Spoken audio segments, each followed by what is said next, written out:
Wild Tales is sponsored by Cotswold Outdoor. When we're out in the elements, we're in our element, and outside retail expert Cotswold Outdoor is helping more of us to get out with the right kit. Thanks also to their support, the National Trust is helping walking communities to access the UK's outside spaces. And we're working to fix 15,000 kilometres of paths and trails by 2030 for everyone to enjoy. Find your element with Cotswold Outdoor.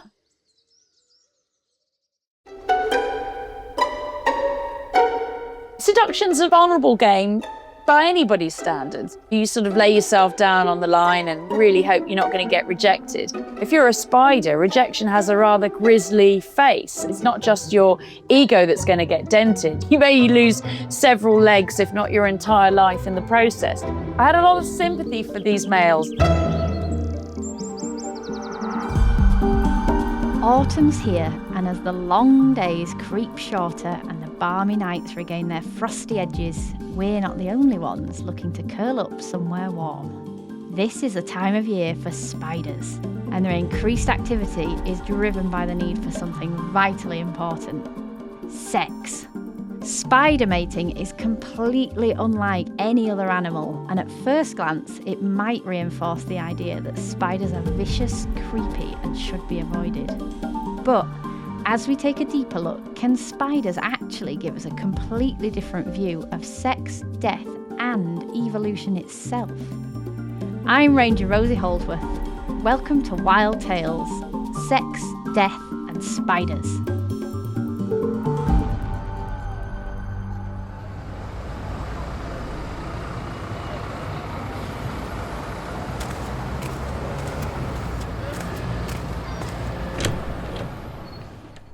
There's always the imposter syndrome at the back of the head, but I think I would like to call myself an arachnologist. I've been working with spiders for a few years now, so I think I can claim the title. Geneticist and arachnologist.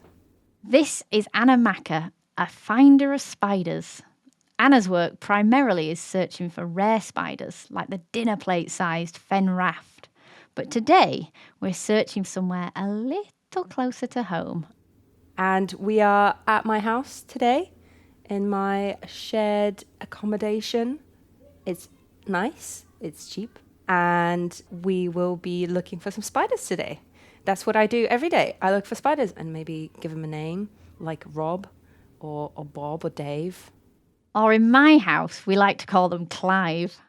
There's a few species of spider you'll probably see in your house at this time of year, from the big brown giant house spiders, that's Clive, to tiny striped zebra jumping spiders. I quite enjoy the cellar spiders, the ones with the really long lanky legs.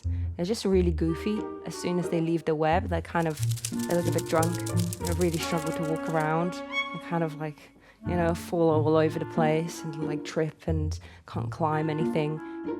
I think first we will open the cupboard under the stairs, the Harry Potter cupboard, and have a little shine with a torch in there and see if there's anyone hiding in there. Yeah, I'll open the Harry Potter cupboard first with my torch, with my professional phone torch. Let's see if there's anything. There's some webs, but nothing hanging out there. Oh, look at that. Here's a nice cellar spider. So at the moment, you might be able to find more spiders at home because the breeding season is coming to a close. So a lot of spiders have been breeding. So with the last bit of heat, a lot of spiders will reproduce, they will make their egg sacs, and then when spring comes around, they will hatch. Once the time is right, and the weather is right, and the temperature is right, there is environmental factors that will trigger the male spiders to start looking for the females. The females will release pheromones that make the tiny hair-like receptors all over the male's body start to quiver. They're being summoned. That's why you see them running around your floor, around your house. They're actively looking for those females that are usually hunkered down and hidden somewhere in the corner of your house. They have to go on this grand adventure to go and find a girlfriend. But what happens when you get there and your unrequited lover is 25 times your size? It's fantastically kinky. They are outrageous spiders. This is Lucy Cooke, a zoologist, presenter and author of the book Bitch, on the female of the species. When it comes to spiders, females are the dominant aggressive sex. They're often much bigger than the male. A golden orb weaver spider, the female is 125 times heavier than the male. It's the females that are the incredible hunters. Male spiders are, to be honest, and I'm sorry about this, guys, they're little more than walking sacks of sperm. They don't have fangs, they don't have venom, they don't have the ability, the wherewithal to build a web. They can't even hunt. Some of them, their only point in life is to find a female and mate. And this is where you have this sort of fantastic battle of the sexes that exists with arachnids. The females, she wants to mate too, but she's on a different timeline to the males. Before she mates, she wants to get really fat. And so she's in really good condition to lay loads of really healthy eggs. You know, some female spiders can live for 30 years. They're not looking to get their rocks off straight away. So here you have the first problem, which is that males want to mate and females maybe don't want to mate. They might want to eat more than they want to mate. And the really fascinating thing about spiders is one of the hardest things for males is to get the attention of the female. So that's how it gets kinky, is that there's all sorts of tactics that males have evolved to thwart their lovers' predatory instincts. A lot of these tactics vary from species to species as the size differentiation and aggression of female spiders varies. But all spiders have figured out a way to love at arm's length. So with spiders, the male will lay down a sperm web on the ground somewhere, and then what he will do is he has pedipalps, so the little kind of arms that you see that aren't quite as long as the legs, he uses as sort of two penises. I don't know if am I allowed to say that?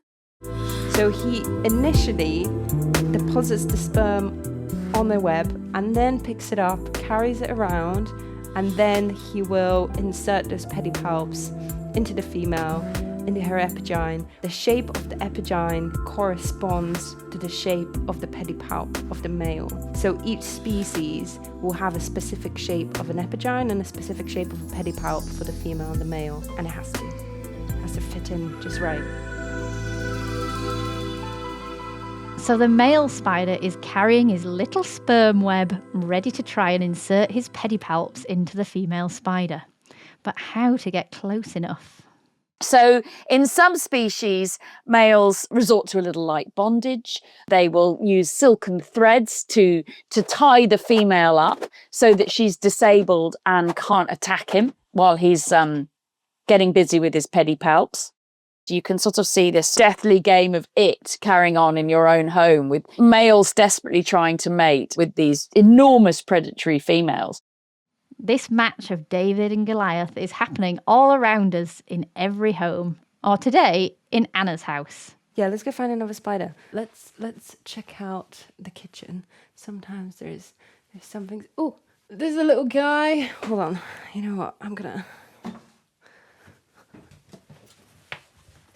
climb onto the kitchen counter just so I can give you a correct identification of this guy. Oh, this is hello. It's running around. It's a baby false widow. So see, actually, how it's running around right now, it can feel the vibration of my voice on the web. Sometimes that's how sensitive it can be to vibrations, that it can hear me speaking and it feels like there's something trapped in its web just because the proximity of my voice to the web. My voice alone is making it vibrate enough that it thinks there's food there. Isn't that fascinating? And there's also a little exoskeleton there as well. So it has grown recently. So we have a little baby false widow. in the ceiling. When you look closely at a spider's web, you're going to see the female very obviously in the middle. It's always worth having a little look for males as well, and because they are just teeny tiny specks of spider at the edge of the web, just sort of looking cautiously across at their paramour to see whether it's safe to approach. The web is connected in a way that wherever the spider is going to be, it will feel the vibration of each strand of the web. They rely on the web. They are constantly on the web. Each of the legs will be hooked with little tiny toenails. 2 little tiny toenails at the end of the feet. It's really cute. I do recommend you look up spider feet or tarantula feet. You will not be disappointed. Looks like little kittens. And they will hook those tiny little nails onto the web, and then any kind of vibration, they will be able to feel any traction of the web against their feet. So they can, it's fascinating really. It's hard to explain a sense that you've never experienced before. It's like, how do you explain to a spider how it is to smell things? Close your eyes, take a deep breath, and imagine you have spun yourself one of nature's greatest communication methods. You sit in the centre of your creation. All that matters is the threads that anchor you to the rest of the world. Suddenly, you start to feel a tingle, a vibration. The line goes taut. Something is caught, trapped between your eyes and ears. It tries to move, and you feel it shift to the right, but it's entangled. You strike and munch a snack. Or was it? When you're a male spider, that's a pretty precarious place to be, because if you're 125 times smaller than the female in question, then you'll kind of look remarkably like dinner to her. Most spiders have cannibalism tendencies, especially when it comes to mating. So the females may accept a male and may mate with him, but then she might as well decide that she's hungry and that she needs extra sustenance for her babies, for her growing babies. So what's the easier option in that moment is, take a snack on the boyfriend. So the females tend to overpower the males quite easily, size and strength wise. And so that happens pretty often and across all species of spiders, not just the fen-ruffed spider. The false widow will do it too. Sometimes they will even eat other spiders when they're just hungry and another spider comes across the web. Actually, cellar spiders are specialized in eating other spiders because of their long, lanky legs. They're able to pull themselves close to another spider and bite it, and then pull away really quickly so the other spider doesn't attack it, and then wait for the spider to become paralyzed, and then they go for it and eat it. So they're really good at that. They're really good. If you don't like spiders, cellar spiders are good to keep around because they will eat other spiders. The cellar spiders had clearly eaten all the spiders inside, so we headed to the garden to see what else we could find.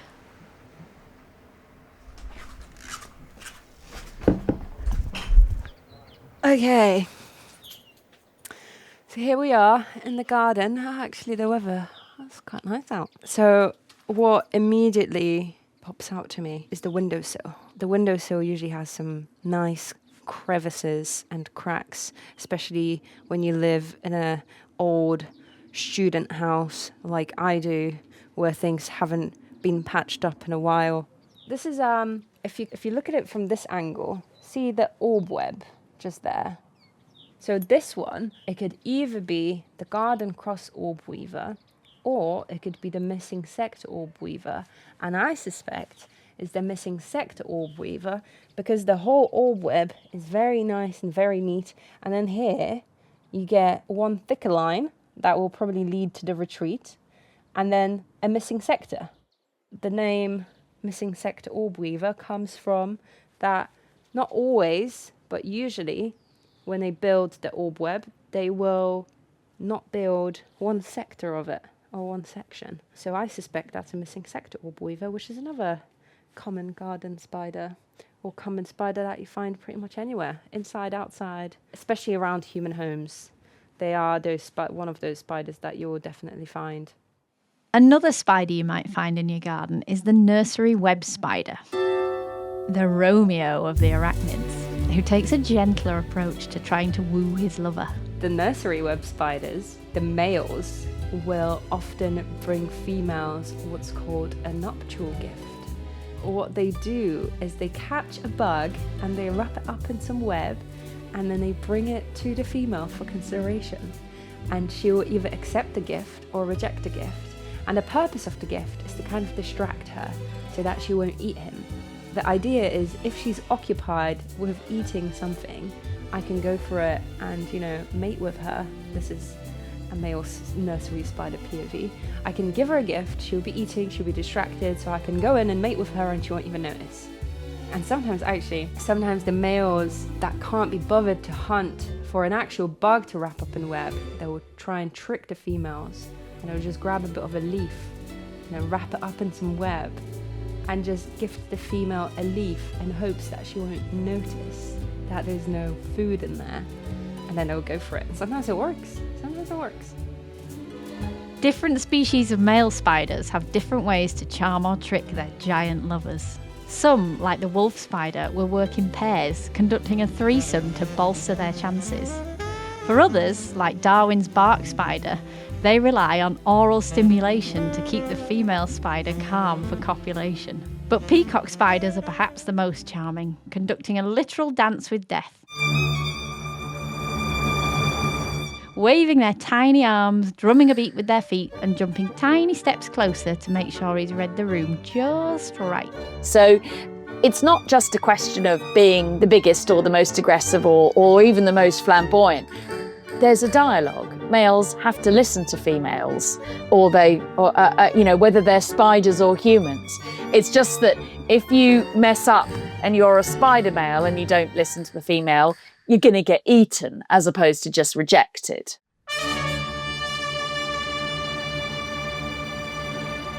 For many years, Lucy had had little interest in spiders, but there was something about them that had reeled her in. I think the spiders are a really great lesson in keeping your eyes open and your mind open too to things, to other explanations, and not just the ones that are written in the textbooks. As a student of zoology in a wood-panelled seminar room in Oxford, Lucy had been told that as a female, I was essentially an evolutionary loser, because it was the males that were the dominant drivers of evolutionary change. They were the ones that were the competitive, aggressive, dominant ones, and the ones that were worth studying, whereas females were basically just low little brown jobs that all just weren't really worth bothering with. I remember feeling uneasy and uncomfortable and saddened by this information, but also feeling like I couldn't see my reflection in the animal kingdom if that was the case, thinking, well, I wonder how we explain me then. This view on the female of the species began with one of the most extraordinary scientists to walk the earth, Darwin. Darwin's paradigm is one of sexual selection. It's something that's bled into every element of our culture, from reality dating shows to the highest levels of academia. This idea that because males produce lots of sperm and females produce a finite number of energetically expensive eggs, that then dictates sex roles from there on in, that females will be destined to always be choosy and chaste, and males are destined to be competitive and promiscuous. Darwin was a brilliant scientist, there's no doubt about it, very meticulous and thorough, which is why it's so astonishing that he was blindsided by the culture of the time. We all view the world through the prism of our own existence, and that's unique to every single one of us. When he came to describe the sexes, the female of the species came out in the shape of a Victorian housewife. She was passive, coy, and submissive, because that was how Victorian society saw females. But how did this scientific great, so interested in the natural world, come to be entangled by human society? And why has it taken nearly 200 years to add nuance and gargantuan females to sexual selection? And because Darwin said that, it meant that all the scientists that followed in his wake for over 100 years suffered from a chronic case of confirmation bias or just ignored females. That's the problem with paradigms, is that they force us to look at the world in a certain way, and they are useful. But I think the spider is a great example of something that doesn't fit that paradigm and then opens up the world to be so much more wondrous. And even for the great Darwin, it was spiders who held the key. The species that could have prevented these sweeping assumptions about the female of the species. He even writes about spiders in The Descent of Man. He'd seen this gargantuan female consuming the diminutive male, and describes the indignation that he feels watching this, because it perverts the natural order, which is that males are bigger and males are aggressive and dominant, not females. And what it would seem is that it's an awful lot more complicated than that. We know that looking at our own species, we can see that, but it's just taken evolutionary biology a long time to sort of catch up with the logic that's all around us. And nowhere is this more evident, that females can be just as dominant and aggressive and promiscuous as males than amongst arachnids.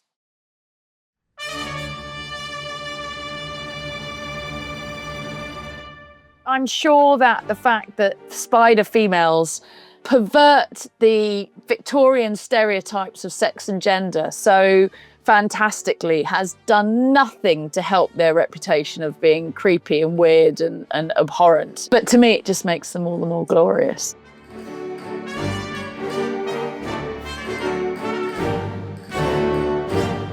That unconscious bias has rippled through our culture, changed our views on all animals, all people.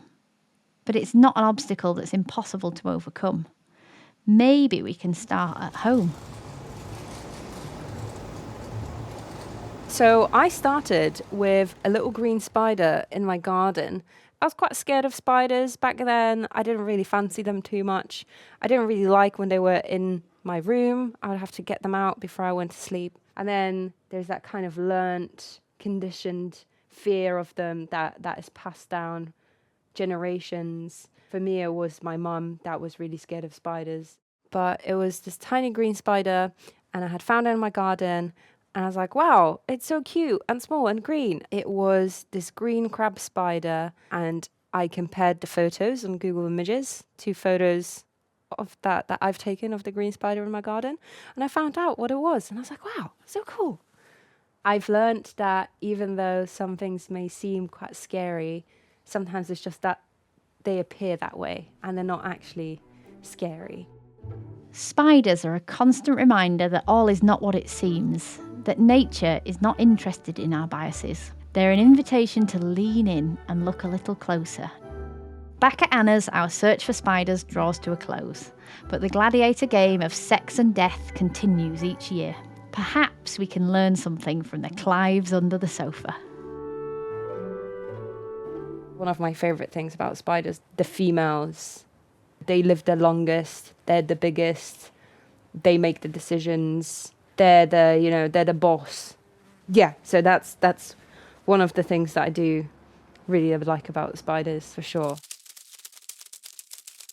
Every time I see a spider's web now, I'll always really go in for a close look to see the female and almost kind of like salute her and be like, yeah, sister, you're really, you're a badass.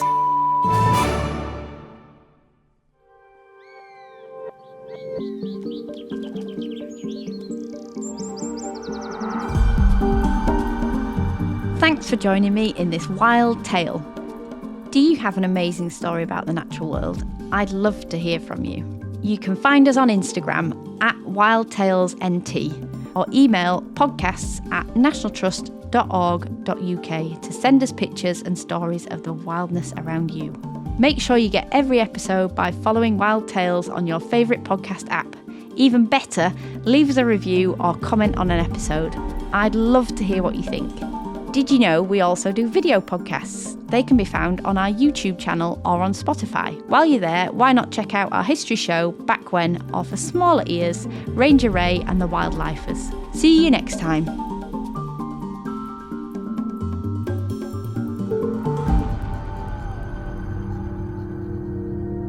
Wild Tales is sponsored by Cotswold Outdoor, your outside retailer and epic guides to adventure. Quick breathers, calming walks, or heart-pounding hikes, we feel better when we get out more. Find quality kit and 50 years of outdoor wisdom. Plus, National Trust supporters get 15% off walking kit in-store and online. Feel in your element, in the elements at Cotswold Outdoor.